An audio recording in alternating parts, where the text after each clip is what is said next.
Quelques minutes et je voudrais qu'on évoque l'Iran parce que là aussi le monde entier regarde ce qui se passe du côté de Téhéran parce que l'Iran semble au seuil de la bombe atomique. Les inspecteurs de l'AIEA révèlent donc avoir découvert de l'uranium enrichi à 83%. Le seuil pour la bombe atomique, c'est 90%. Alors que s'est-il passé précisément? Que disent les uns et les autres? Que dit l'AIEA? Que répond Téhéran? Voici les indispensables avec Quentin Verichel. Bonsoir Quentin. Bonsoir David, bonsoir à tous. Alors depuis ce matin, on entend dire énormément de choses autour des découvertes de ces agents de l'AIEA, donc de l'Agence d'inspection de l'énergie atomique, l'Agence internationale pour l'énergie atomique. Qu'ont-ils découvert? Eh bien, les enquêteurs de l'agence ont réalisé il y a un mois une inspection, comme ils le font régulièrement, même si c'est plus difficile. Ils sont allés dans l'usine de Fordo, regardez, au sud de Téhéran, le deuxième site d'enrichissement le plus important du pays, un bunker totalement souterrain, presque secret.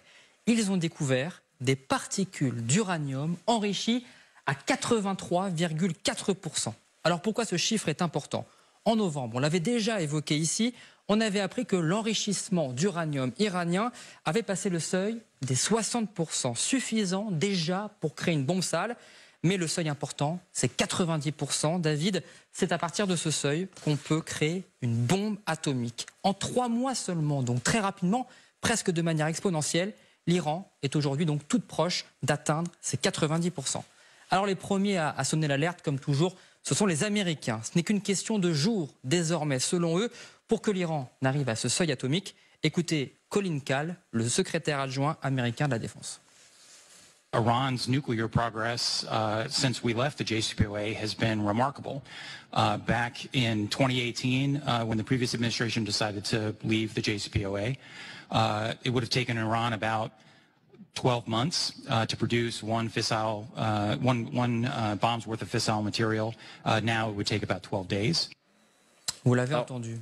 Oui. Selon les spécialistes, il ne faudrait donc maintenant plus que 12 jours à l'Iran pour que le pays atteigne ses 90%. Mais soyons précis, si on entend Colin Kahl, est-ce que ça veut dire que l'Iran est à 12 jours de la bombe atomique, précisément?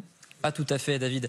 D'abord parce que l'AIEA indique n'avoir trouvé que quelques particules d'uranium enrichies à 90%, pas des kilos. Or, il est important de savoir qu'il faut 25 kilos d'uranium enrichi à 90% pour produire une seule bombe atomique. Et puis parce qu'il y a le conditionnement, il y a également le placement de cet uranium enrichi dans des vecteurs, autrement dit des missiles, autant d'étapes qu'il faut encore franchir. Écoutez, Lova Rinel, chercheuse à la Fondation pour la recherche stratégique, elle relativise l'inquiétude américaine. Admettons qu'ils aient atteint effectivement ce poids critique, il y a toute la mise en œuvre, puisqu'en fait une bombe atomique, vous avez son vecteur, quel canon, est-ce qu'on est sur une dimension aérienne, stratégique, voilà, ça demande en fait des réalités de mise en place qu'aujourd'hui l'Iran n'est pas du tout dans l'imminence en fait de pouvoir fournir. Alors que faut-il comprendre dans cette imminence? Eh bien pour Lova Rinel, c'est une question d'années, mais pour d'autres spécialistes, ce n'est qu'une question de mois. Et qu'ont répondu d'un mot les Iraniens sur, disons, leur dissimulation de cet enrichissement poussé très haut de l'uranium? Eh bien selon Téhéran, ce seuil a été franchi par accident. Ce sont des fluctuations involontaires qui seraient responsables de ce taux d'enrichissement exceptionnel, a indiqué hier le département iranien de l'énergie atomique. Les chercheurs iraniens expliquent en réalité que ces particules ne représentent qu'une toute petite partie de leur production d'uranium enrichi.